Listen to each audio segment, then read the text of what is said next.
Hello and welcome to Sci Guys Live, the fortnightly nightly show where we bring you the coolest news and craziest facts from the science world. Not only that, it's your chance to get involved, so make sure you're ready with your comments, questions, and corrections. As always, I'm Corey, and I'm joined here live by my co-hosts, Jamp and Poo Cupforth. Was the microphone on when I said As soon as I poo? turned the microphones on, you said poo into the microphone. I was just trying to distract Corey. Yeah, you did! Well done!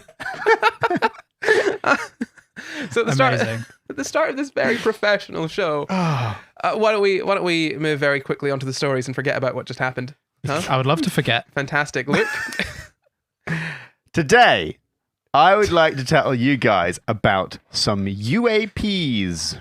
Do you know what that means? No. Up-age pensioners. Upward age pensioners. Does sound like Oh, an really? STD. Is that actually what it is? Yeah, it's aging. what? Wow. Wow, the aging population, man. I'm a Ah. genius. It's a real problem. No, it's not. Oh. UAP stands for Unidentified Aerial Phenomena. And it's is a the UFO, Air basically. Force term, more or less, basically, Yeah, yes, okay. used instead of UFOs. And last week, the Pentagon released an unclassified document called Preliminary Assessment, Unidentified Aerial Phenomena, after Congress demanded both classified and unclassified versions of it to be made. So the big caveat to everything here that I say is there is a classified version of this report. So I wonder what'll be in that one. Less lies, probably. More crimes. Okay, bit of history. Over the last few years, there have been leaked and declassified videos from various defense sources, which you may have seen kind of blow up in the news from time to time. Basically, from pilots of seeing unidentified aerial phenomena. Some of them have shown like movements that we couldn't explain with our understanding of physics. Very encouraging about our understanding of physics, or known human technologies. Some of them, for example, one disappeared in front of the pilot's eyes, a 40-foot craft or shape disappeared in front of the pilot's eyes. One of an object seamlessly transitioning between flying and traveling underwater. What? Yes. Now, this doesn't mean that this is aliens. Of course it doesn't. Yeah. Because it's perfectly possible this is, for example, advanced technology from other countries or top secret projects from from inside the United States, from either government or companies, or it could be basically an error. Or just pilots seeing things. Well, so this is the key. So there is a key distinction between UFO and UAP. So I'm going to get onto what you just said there, Corey. Sorry, I just want one last thing. Actually, no, we'll move on. So there is a key distinction between UFOs and UAPs. So UFO uses the word object, unidentified flying object, whereas UAP says phenomenon, which is basically expanding the possible explanations for the stuff that we're seeing, the reports we're having. It could include, for example, strange weather. It could include the effects of technology that is elsewhere. It could include like physical states of matter phenomena, that kind of thing. But the Pentagon does say most of the UAPs reported probably do represent physical objects, given that a majority of UAPs were registered across multiple sensors, including radar, infrared, electro-optical, weapon seekers, and visual observation by pilots. In total, 80 of the 144 cases were seen on multiple sensors. So, Strange. See, this is the thing. This is the skeptic in me. I'm still like, there could be some kind of error or bias It's a bird. there, right? No, actually, I mean, Yeah. there could be some kind of error or bias that is like they could be exaggerated. Sure, I'm not saying it didn't happen. I'm just saying that there's not foolproof. Yeah. So, absolutely. Okay, so, Jamp, you said a really interesting thing there, which was it could be birds, Ooh. right? So, usually they try to categorize these observations into 5 categories. Yeah. One is called airborne clutter, and that would include, for example, plastic bags, balloons, consumer drones, maybe birds, for example. High-speed balloons. Yeah. Well, we'll get onto that. Oh. So, the second category, natural atmospheric phenomena such as moisture or heat fluctuations, and also crystals, apparently. I don't know how that works, but crystals. Water crystals, Yeah, water crystals. ice crystals. Yeah. In the air. Yeah. Right, okay, Wow. great. Thank you, Corey, for clarifying that. The third category is US industry or governmental programs. So that could be companies testing things. It could be other areas of government testing things or developing things that then the people making this report didn't know about. The fourth one is foreign country technology. And the fifth is other. Now, other is probably where aliens would be if this were aliens. It is also, from my understanding of the report, it's a little bit funny. I don't really know how to read declassified military documents that well. But from my understanding of the report, this is where the strange sort of fast-moving or erratic objects go, because we don't necessarily know how we'd explain those. Of the 144 cases detailed in this document, 143 could not be classified. They remain unexplained. And the quote is, "We currently lack sufficient information in our dataset to attribute incidents to specific explanations." We have basically got no idea what's going on there. The one that was classified was actually, like Jamp said, basically a deflating balloon. Oh, that's good. That came from some child's party. Oh my god! Imagine if you were the one who let that balloon go. So yeah, in terms of foreign governments, sorry, Corey, you look very despondent. Just about the balloon, man. That's I'm surprised there aren't more balloons, because why is there one? There's probably no, because I don't. How often people let balloons go? True. Right? Like, I don't think you let balloons go that often. Usually they just sit around your house until they get sad and wrinkly. You know, like your grandparents. Like grandma. Well, okay. In terms of foreign governments, although they don't rule it out, they also don't think it is, for example, Russia or China. According to a guy called Marek von Rennenkampf, who was an analyst for the Pentagon, they don't think it's Russia because their defense spend is too low. So it would be incredible, basically, if they had developed something like this with such little money. They also don't think it's China because, according to this person as well, China struggles to even create basic jet engines.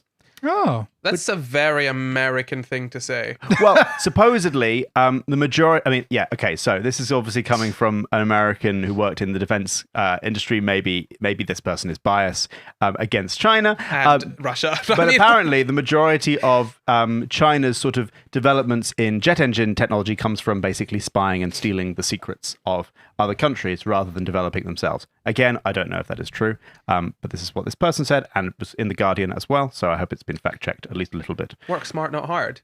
Yeah. Well, China. exactly. There you go. What's the point of building jet engines when the Americans will spend like billions and billions, trillions even, and he can just nick it from them? Dump a load of money on it. You are the reason patent law exists. Sorry, I think it's fine to steal from the American military. I think that those are the people that it's fine to nick patents from. Okay, so basically they don't think it was them, but they also can't rule it out. So one possible explanation, which Corey sort of leaned towards a little earlier, was that rather than there actually being some kind of object there, it's possible that some kind of technology has been developed by either by a foreign country or by some other source that basically spoofs the sensors of the aircraft or the boats or whatever sensor is detecting this UAP, that makes it look like there is some ridiculous data there or ridiculous object there. Perhaps to, for example, make the Pentagon waste time and money investigating, or to make people think that their enemies are more dangerous or more advanced than they actually are. This doesn't then explain why military personnel who claim to have seen all these strange things with their own eyes have been saying that. And actually the UAP task force who wrote this document specifically say that the majority of their reports are from first-hand witnesses by staff that is also correlated by data systems that they believe to be reliable, which is really interesting that they say that, because all over the years there have been, military people come out and say, oh, I saw this thing, and they're generally kind of derided for that. But to say that the majority of the UAP investigations going on are from first-hand pilots is an interesting thing, because it makes you go, okay, so pilot accounts are quite often backed up by data. That's not necessarily the case, though. Right? Not that they're quite often backed up by data. It's just the ones that they're looking into are backed up by data.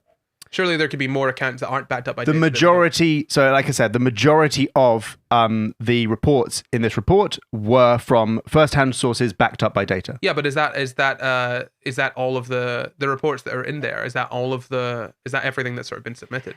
As one of them was a deflating balloon, I think so. Because otherwise the deflating balloon wouldn't have been included in the data set. It could still be, because that's still a phenomena that is corroborated, but that could be corroborated by both visual and sort of technological evidence. My point Okay. is that if people are, I don't know if you can make the claim that most pilots. No. I just mean that when a pilot is saying something, it's interesting that that this report has sort of lended credence to pilot testimony. At that, I think that's interesting anyway. Yeah, I just don't know. The only thing I'm saying is that I don't know if you can make that statement, because you'd have to know that all of the pilot testimonies that they received were in that report. As far as I have read, there is no indication that there's any sort of reports that are excluded out of this. But yes, it's very possible that there's a big trove of pilot first-hand accounts that haven't made it into this report. Very possible. All I'm saying is just to bear in mind selection bias, essentially. Yeah. So basically, in conclusion, this was not the kind of extremely earth-shattering report we were hoping for. Everything was very exciting in the run-up to this because, it's the Pentagon putting out a thing on essentially UFOs. Very exciting. But we basically know that they don't think it's Russia or China, and they don't really know what it is. Good.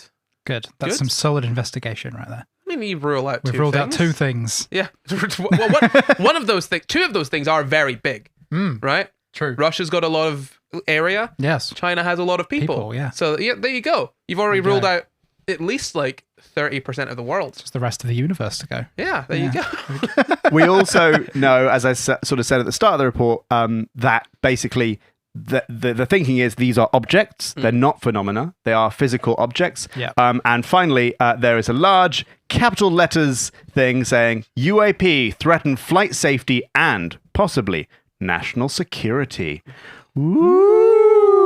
Americans and their national security, honestly. Yeah. I did find it very entertaining that this report, by the way, although typed up in modern word processing software, still has the word unclassified in that kind of like typewriter-y spy font, which is Straight very out like a interesting. James Bond game. Do you think they've got their own font? Like the CIA, FBI font that they're supposed to use for like top secret I would and imagine unclassified. it's just Korea New. See, that's what I'm thinking, right? Because like I feel like they should have their own font, because then if they're the only ones that are allowed to use that font, then you know it's coming straight from them.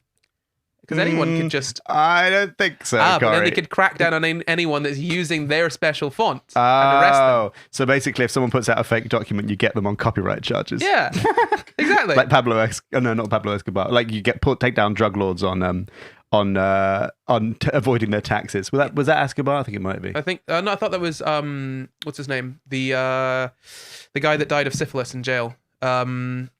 He was the mob guy, the mafia guy. Yes, you're right. I want to say Frank Sinatra because I think he was friends with him. Frank Sinatra. No, I think Frank Sinatra was friends with him. Al Capone. Al Capone. Al Capone. Oh, I didn't Yeah. know he died of syphilis. Yeah, he died of syphilis in jail. Okay. You learn there something new every day. Yeah. No, but think about it, right? Disney really big on the copyright. You know, if you just get Disney to have a stake in it, then no one is going to be. So Disney develops a font for the Pentagon Yeah. to use on their classified reports, and then all the Disney lawyers spend most of their time taking down fake documents. Yeah, who are you more scared of, the Pentagon or Disney? Disney. Right? No. Fantastic story, Luke. I love Thank you that. very much. Well, I'm sorry not to have brought you more exciting alien news, but unfortunately, Come that back is- when you have aliens. Well, we just have When to we get have the a guest declassified alien. report. Yeah.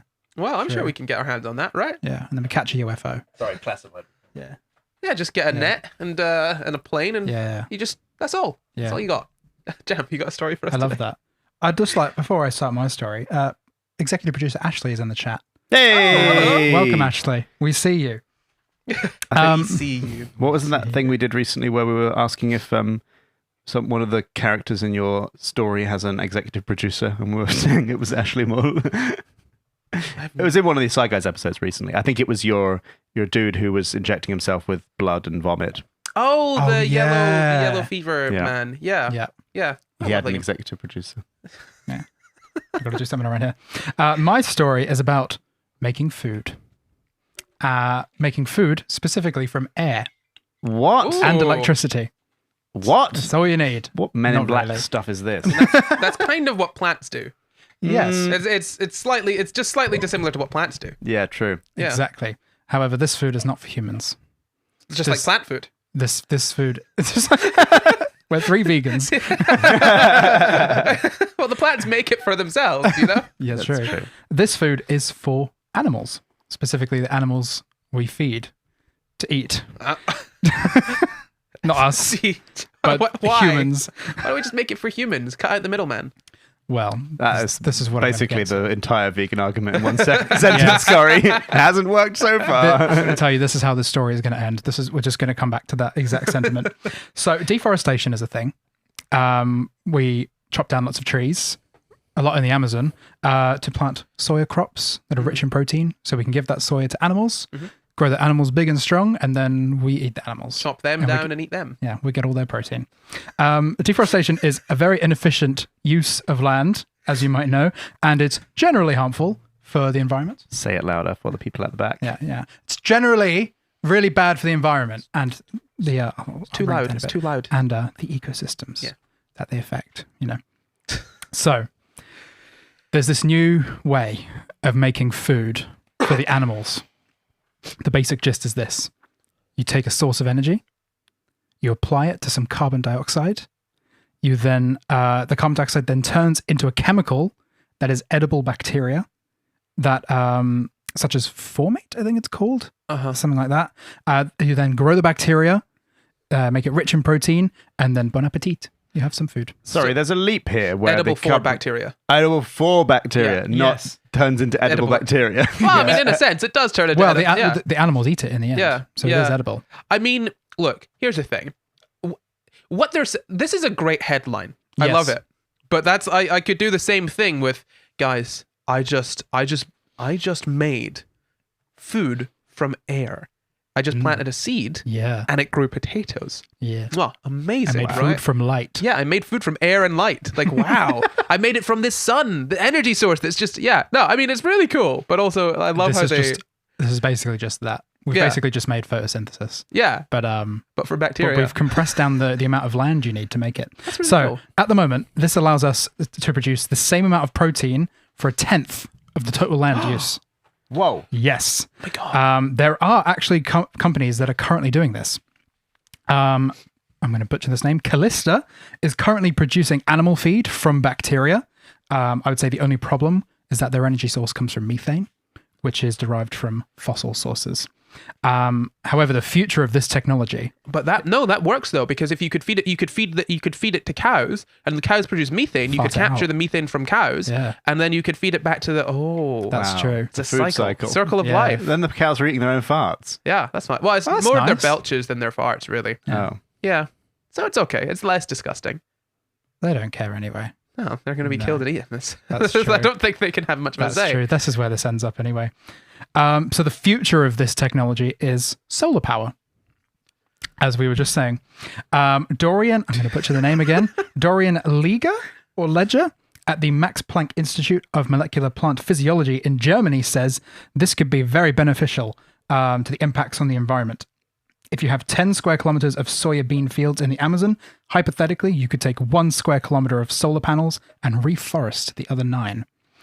He added that food production would ideally move to areas that aren't, so diverse in what's that? Africa. He's talking about Biodiversity. Africa. He's talking about He's saying Africa. moving it to Africa. Yeah, biodiversity hotspots, as they're called.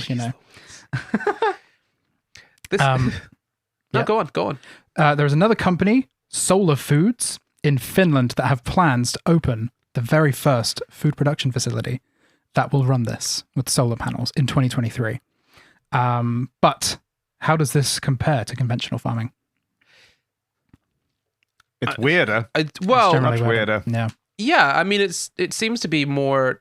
It seems to be better for the environment, but also, you could just feed the plants to the people, or Yeah, feed this the is the bacteria. thing. Okay, we keep coming back to this. This is what we're going to talk about at the end. So, sorry, no, I mean, like, look, this is bothering me As soon because as I started reading this story, I was like, I know this is where we're going to end up. but like what they've done is they've invented photosynthesis to make Yes. so what's essentially happened But here is dot they, zip. Yeah. Yeah. Yeah. Like they've invented like a quicker version of, or like a less area intense version of photosynthesis. Yes. To feed to animals, to then feed to people, which I assume really brings it back up to the same level of just feeding people plants. So Yes. my basic memory of the food chain from my biology GCSE, which may be wildly inaccurate, was like it's like you lose 90% of the energy per time you put it through the food chain. So like you need 10 times to feed a cow to get one amount of meat, and then 10 times the amount of meat becomes 1 times the amount of person. Yeah. So if you've made your food production 10 times more efficient, but then you fed it to something that removes 10 times the amount of efficiency, you've just basically made it so people don't have to be vegan. Basically, just on par. What I love is like it's the equivalent of like we have found this incredibly efficient way to produce energy. We've done it. We've made this incredibly efficient. No longer using fossil fuels. And do you know what we're gonna do? We're gonna piss away 90% of it and just use that 10%. And we've used it incredibly inefficiently. Yeah, we've made this energy 100 times more efficient. So let's just get rid of, most of that, and we can use the 10. Yeah, we've got wiggle room now. Jeez. Yeah. I mean, it's good that eating meat will be less taxing on the environment, but you could just stop eating meat altogether. If meat is going to be this is the good way to do it. But ideally, don't. Well, probably still, it's the murder. Feeding this to lab-grown blobs of meat is probably even better. Oh, yeah. Yeah, true. but I don't know if you could feed the bacteria to the growing cells, though. Depends if you let them grow a little mouth. That's true. Just Does the a mouth- hunk of meat and Wait. a mouth, and you just put them. Does the mouth scream when you cut into the fake meat? Oh, yeah. Then it's sad. Oh, again, you mean isn't let it? the meat grow a mouth? I thought you meant let Yeah. the cell grow a No, let mouth. I the was thinking meat of little grow a- phagocytes, like, Just the meat would have a little mouth. No, let the meat grow a little mouth. no But brain. then also have to, just it would have to mouth. make lungs as well, wouldn't it? To No. scream. No. Oh, no. Okay, well. You just press it. I'm It's not like a it's biologist. like a whoopee cushion. You just press it and it goes ah, and then you let it fill up again. The air escaping. It's like if you got Mr. Potato Man, but only put the mouth on. That's what I envisage the future looks like. I hope you are all enjoying this very serious, very scientific podcast. Come in for the serious science, don't you? So Dorian and his colleagues conducted the most detailed analysis of this new type of farm versus conventional farming. The team found that most solar farms only capture 5% of the available energy, and they compared these to the farms with average yields from conventional farms in 180 different countries from 2017 to 2019. The conclusion was that per area of land, the food from air farms produced 10 times more protein than the conventional soya farms, which we know. Also, per area of land, the food from air process can produce at least twice the caloric value of crops, such as maize, wheat, and rice, which are only capable of capturing less than 1% of available energy.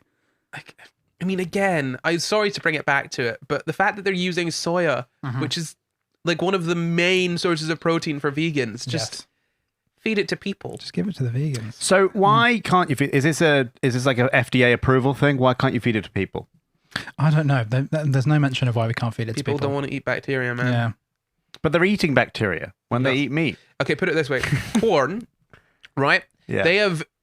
They do their damnedest to avoid ever having to say what corn actually is, because they know that people won't eat it. They had that whole campaign with Mo Farah where they said it's just like a healthier version of meat, because they knew that people wouldn't eat it if they realized that it was like the mushroom protein grown in a vat. Yeah. The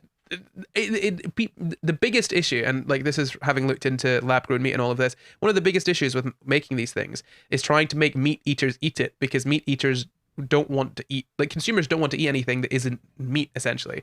The idea is that insects are disgusting, bacteria are disgusting, all of that stuff. It's really just a marketing issue more than anything. I did do a little digging on whether or not this could be applied to humans, but there is not even a suggestion of it that I could find. So I guess people just really don't want to eat bacteria. Yeah. But yeah, I was going to bring up the fact that we could just feed it to humans or just go vegan, cut out the middle. But we've been discussing that the whole time. Yeah. Yeah, we kind of naturally fell there, didn't we? Yeah, we kind of did. I mean, it seems like it's just a very obvious solution. You know, this is like when those tech bros that like, when they invent like a bus, right? You know, the Silicon Valley tech bros are like, we've invented this brand new way to transport multiple people around a city using one vehicle that is long. And you're like, that's a bus. You've made a bus. Buses have been around forever. Why don't you just use the bus? It's cheaper than your like the high tech Uber, like Uber long Uber thing. pool. Like like just use a bloody bus. Or like Elon Musk invented the subway. Like, but worse. It very much feels like that. Yes. Yeah. Good story, champ. Evolution beat us to it already. Yeah, right. We'll just take the plants. That's fine. Very That's good. my story this week. Fantastic. Well, I've got a kind of topical story. A story that's close to my heart, I think. It's a little bit about hay fever. You guys heard of hay fever? Oh, you were sneezing. Was it last live show? You were sneezing a lot. I was before sneezing we a went lot. live. Yeah, I've got my toilet roll here. Yeah. Just in case I need it. You know, Yeah. I do need it a lot. So yeah, you guys know what hay fever is, right?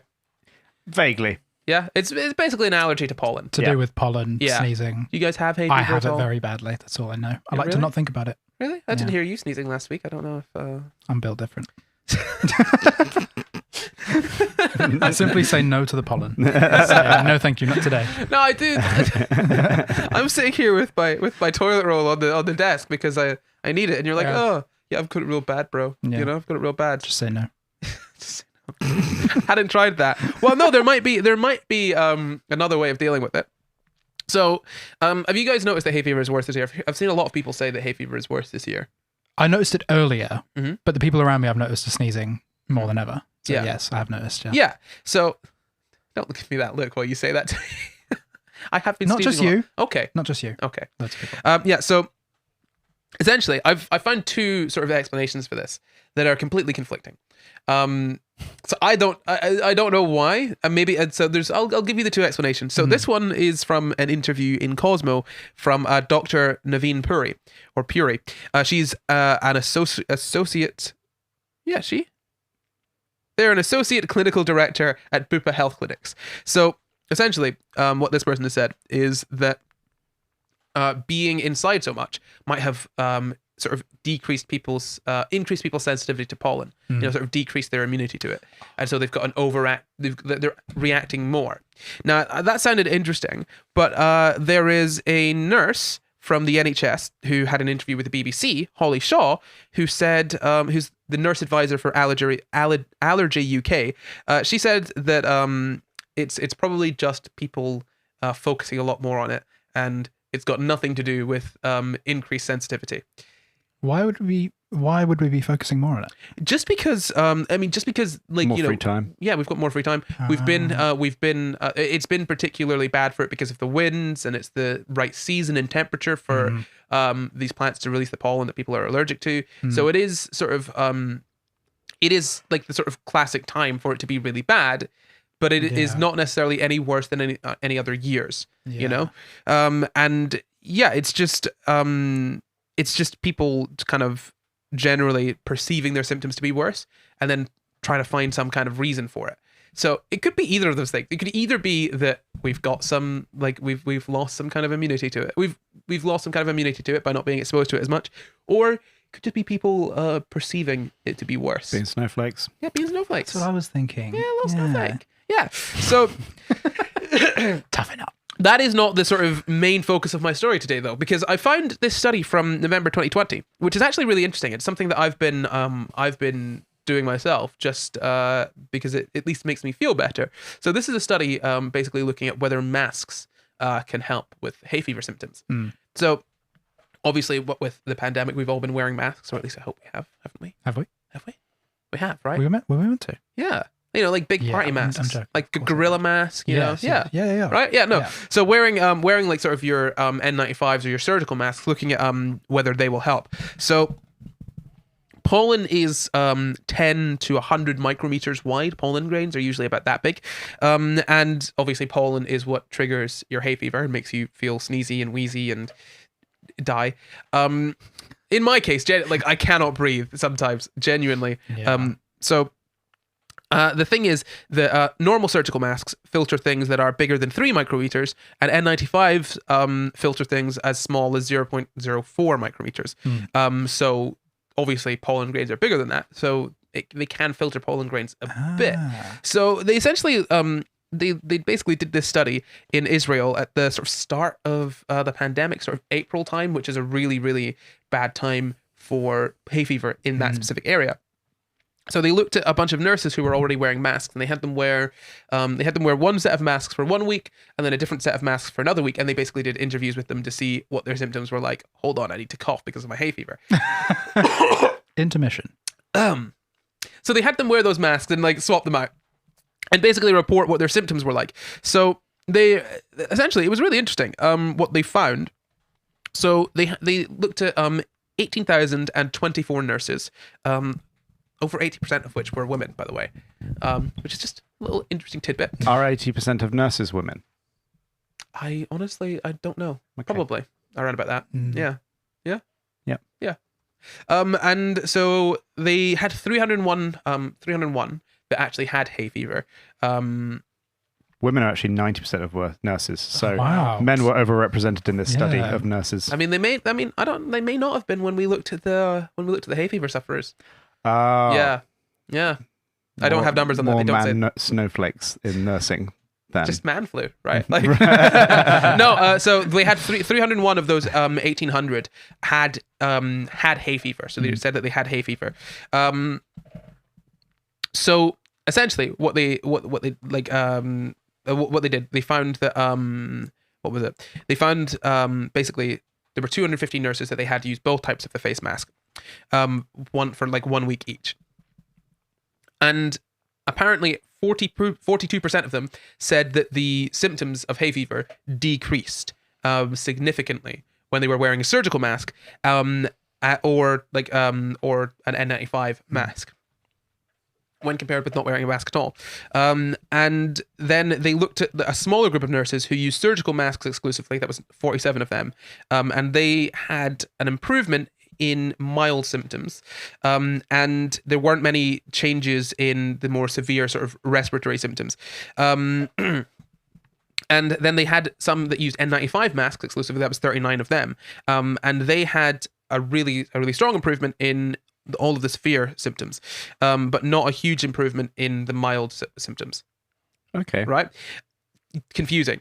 Essentially, what they found from this, it's quite interesting, is that the masks can help with the sort of nose and throat and wheezing and stuff. Yeah. But they don't necessarily help with the eyes all that much. The eyes, Oh, yeah. of course. Right? Yeah. So you need a face mask and goggles, Yeah. like swimming goggles. Yeah.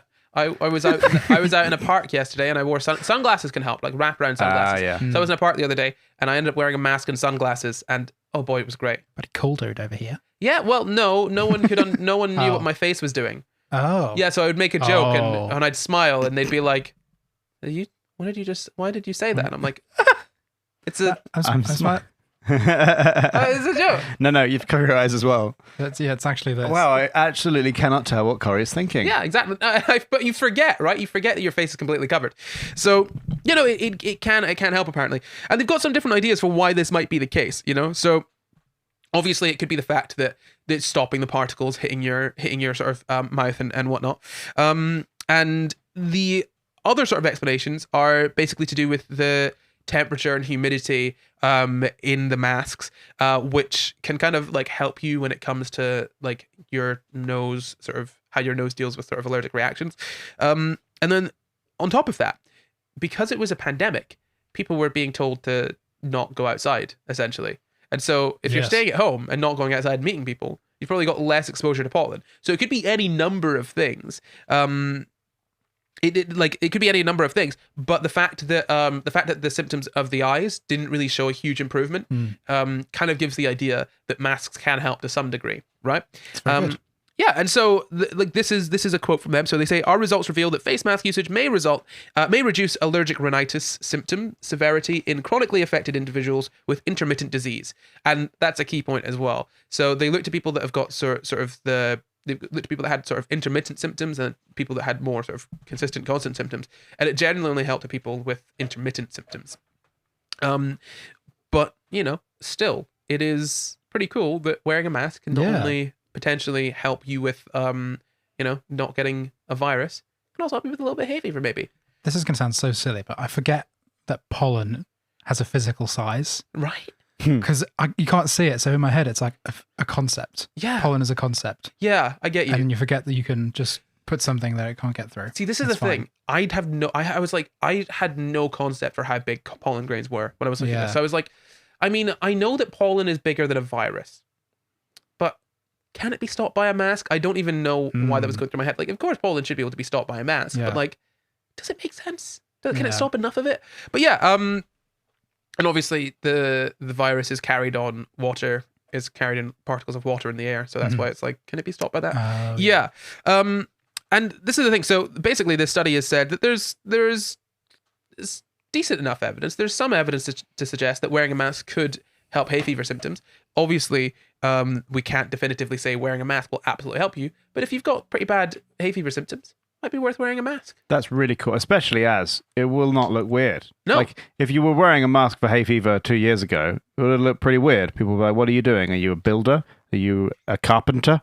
Are you a surgeon? What's going on? I'm all three. I actually build wooden men and then operate on them.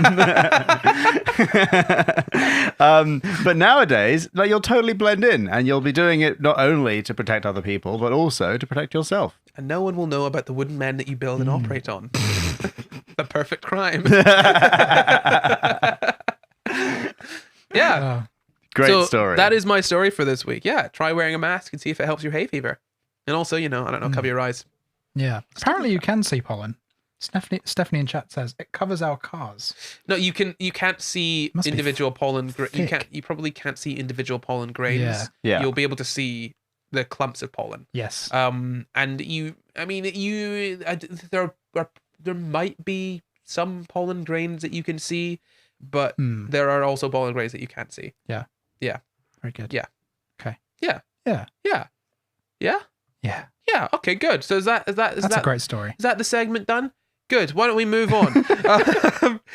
So I want to do a little announcement right now. Da-da-da! I was supposed to do this at the top of the show, but I was distracted and I forgot. Oh, yeah, by the because poo I said comment. poo. Yeah, because you said poo. So right now, everything. right now we have a Patreon.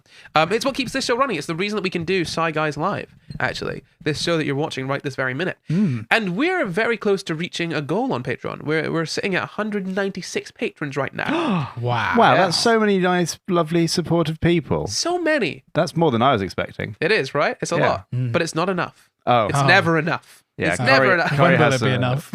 Yeah, Corey has this insatiable appetite for patrons. Yes, I eat them. That's what I do. Yes. For That's breakfast, why the lunch, and number dinner. is growing slower than it would otherwise, because they keep being consumed by Corey. We tried to stop him, but They can't stop me. Nothing No. will stop. It's either He's them or too it's strong. either the patrons or these guys. They know that. But if you would like to become a patron, and I swear I will probably not eat you, we are 4 patrons away from 200. And when we hit 200 patrons, we're going to announce a brand new tier on Patreon with a brand new little perk. I say it's little not perk. a little perk. It's a big perk. It's a big perk. It's a pretty good perk. It's a very, very exciting big perk, and we'll announce that. We'll do a whole thing. We'll do a patron call-in live show where our patrons get to call in and chat to us on air, which we've not done for a little while. It's a lot of fun when we do it, isn't it? Yeah. So we'll do it. We'll do that, and we'll announce what our big, very special new perk is going to be for our new Patreon tier, won't we? We will. When we hit 100, We will. In fact, you know 200. what? If we 200, if we hit 200 patrons before the end of the show today, which is only 4 more, so if you're sitting in chat and you want to know what that big perk is, we'll tell you what it is. We'll tell you what it is today on this show. If we get to 200 patrons. 200. Go. What is it, like 4 more? 4 more. Only 4 more more. patrons. If we hit 4 more patrons, then we'll let you know what it is. But if not, once we do it over the next couple of weeks, we will do that little live show and let you all know. And also, you can call in. You get a bunch of other perks. You get bonus episodes every month. You get to vote on episode topics. Yeah. You get to see these Sci Guys live episodes. This is where whenever they you live. want. When they're not live, they're on there. Yeah. When they're not alive. Yeah. When they're not alive, they're dead. Yeah, they live in the underworld, which is our Patreon. Yeah, no, and there's plenty of stuff on there. Sometimes you get bonus clips. Sometimes you get other stuff. It's really great. It's really fun, I think. So definitely go and check that out. But while we're doing that, why don't we get some questions in? Yeah, go on. Yeah, go on. Yeah, go on. Get your science questions in the chat. Go on. That sounds sick. Bro, and while they're doing that, I've actually got a little email I want to read out. Quite an embarrassing email, but I feel I need to bring it up. Is it a correction? It's a correction. Woo! Yeah, we were wrong. Well, I was wrong. Woo! Even better, I wasn't wrong. We're never wrong. Yeah, that's true. Yeah. Because we don't really state anything. Yeah. We just joke. I think Jamp is the only one that at this point has not been wrong. Oh, Yeah, Jamp has the best track record. wow. We'll have to double check that one episode I did Oh yeah, a year and a half ago. yeah. I We might will. have been wrong. I don't know. I'm getting out my comb and I'm going to comb through it. He's combing a disc. So the email says, "Hello, Sci Guys lads. I started listening to your podcast recently, as you will see when you read the rest of this email. So this information may not be accurate, but as far as I can tell, you have not received any hate mail yet, or at least you've not read out any hate mail on the air." We actually have. Have We we? read out the Chuckle Brothers review. Oh That's yeah, still my favorite. that was really good. I enjoyed that. That was somewhat hate mail. So this is our second piece of hate mail, which is actually very loving hate mail.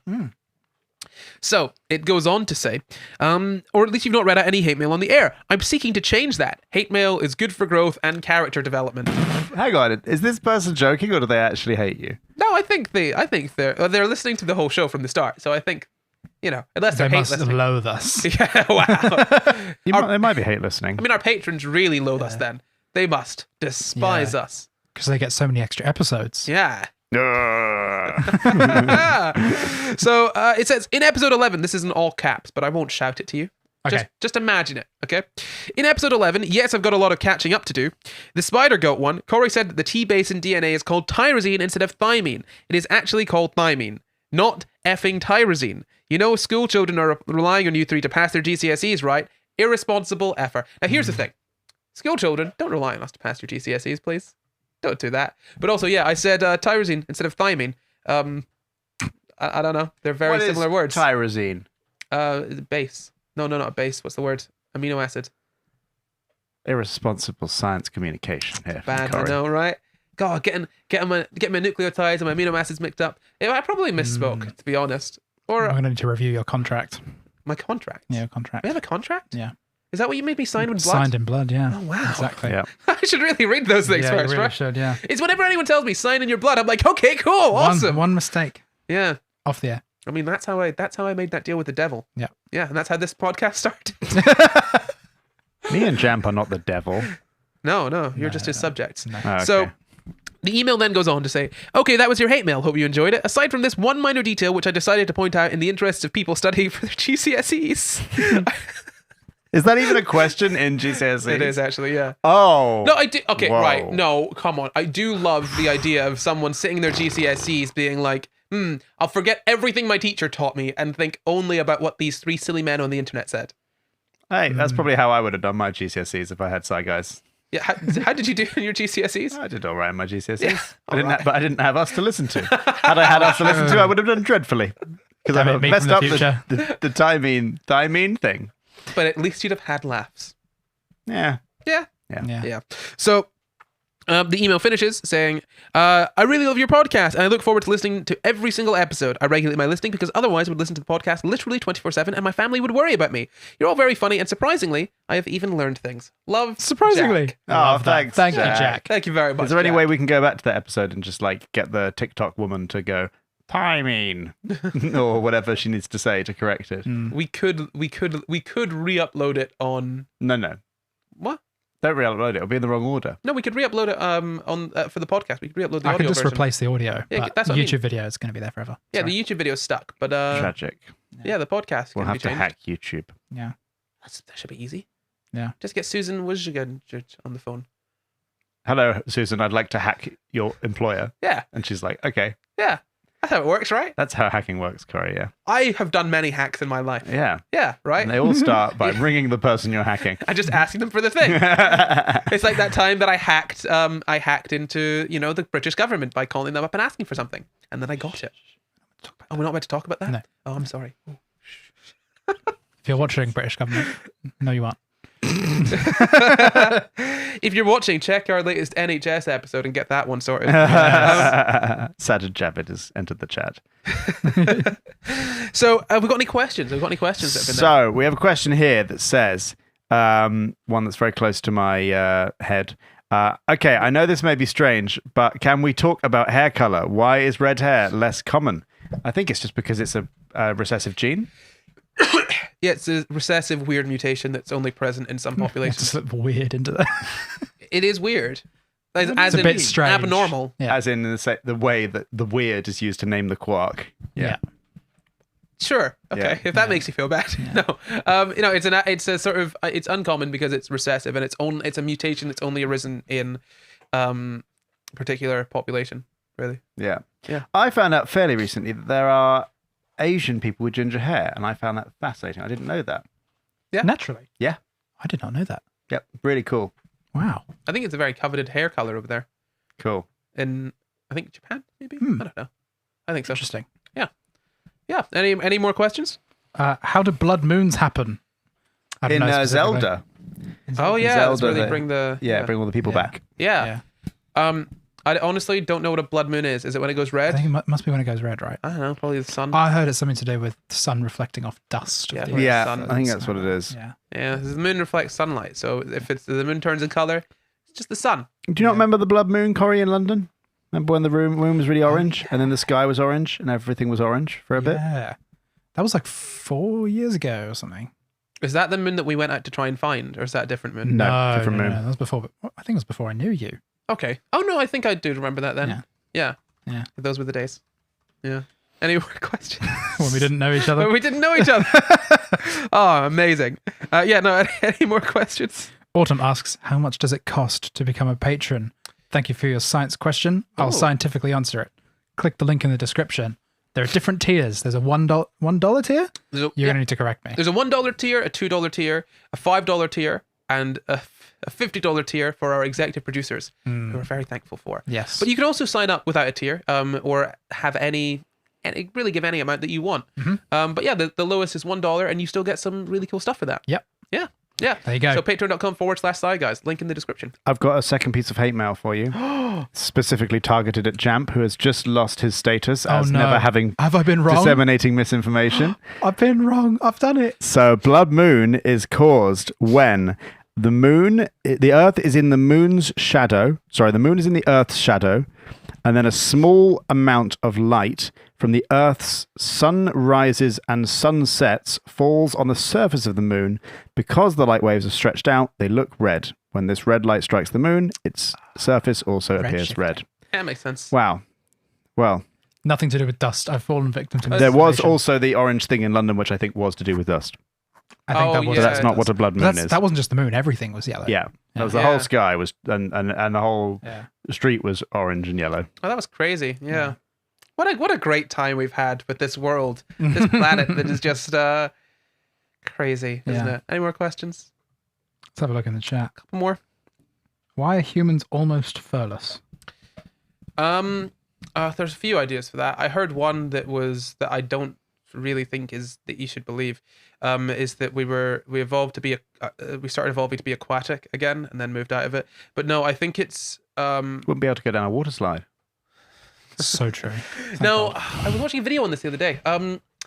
Gosh, it's I think it was just beneficial in certain ways. I think it was around about the time that we started standing upright. The lack of fur helped with I don't know if this is like this. It's difficult when it comes to evolution to say this followed that, but one of the reasons that one of the benefits of being furless for humans is being able to sweat.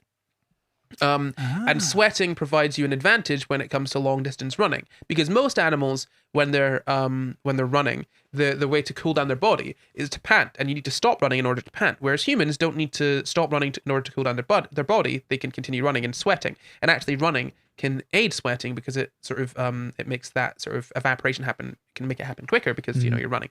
So furthest humans are able to sweat, which means that they're able to run for long distances and stay cool, which is one of the ways that humans used to hunt. Essentially, a gazelle can outrun a human, easy, Yes. but a gazelle cannot always outrun a human. As in, the gazelle will have to run, it'll overheat, stop, pant, and the human will just keep on running. And then the gazelle will be like, oh no, the human's there again, and it will run, and then it'll overheat and it'll have to stop and pant, and the Yeah. human just keeps on running. And Yeah, it does not eventually stop. Eventually we catch up. Yeah, and then eventually the gazelle Wow. is like, oh man, I can't run anymore because I'm too hot, and what is this crazy thing that's been chasing me forever? And then the human just stabs it with a spear and is like, hey, I got a gazelle. Yay. Nice. Only Yeah. took 2 hours. Yeah, just Yeah. 2 hours of running. Yeah. That's Yeah. it. So that's one of the reasons that Great workout. having no fur is beneficial to humans. So, Wasp Journals has asked, why do people brackets me, also brackets me actually, sneeze copiously when they look at the sun on a bright morning. It's called the photic sneeze reflex. Heard Yeah. about this. Oh, Don't So have it's it. because I believe it is because the sort of, it's essentially a system whereby wires are crossed in the brain, and the so if you imagine wires, it's not wires, but imagine wires. The wire that deals with the sneeze reflex is crossing across some kind of light optic nerve in the brain, and when you get a large amount of sort of electrical energy going down that, little bits of it jump over to the sneeze reflex and trigger the sneeze reflex, and then you sneeze. I have it. About a third of the population has it, I believe. Is that what you Wow. remember it to be, Corey? Yeah, thereabouts. Yeah, Cool. Yeah, very good. Pretty cool. Yeah, it's pretty cool. I didn't know Well, it that. must get annoying. Yeah, whenever you look at the Does it sun, you get just annoying? sneeze. No, it's actually quite fun. I look at It's the sun quite fun. for deliberately, just to sneeze. But Wasp journals. Does it annoy you or is it fun? Please can- confirm in chat. I can imagine young Luke just sitting, being like, "Oh man, I'm bored. I know what I'll do. I'll stare at the sun. Yeah. Achoo! Haha! What fun! Yeah, Yeah. it is. Let's see. We've got any other. This might be a question for Luke, but how does TMS work? Do you know? As far as I know from the discussions I had with the person who's doing it on my head, that uses magnetic stimulation to basically create pulses of electromagnetic energy in the brain to basically grow or shrink different areas of the brain. So the areas relating to emotional regulation are grown in my case, and the areas relating to anxiety are shrunk in my case. And then it changes the sort of the weighting of that sort of area in the brain. I think that is the case. That is what my April, who electrocuted my head for 30 days, told me.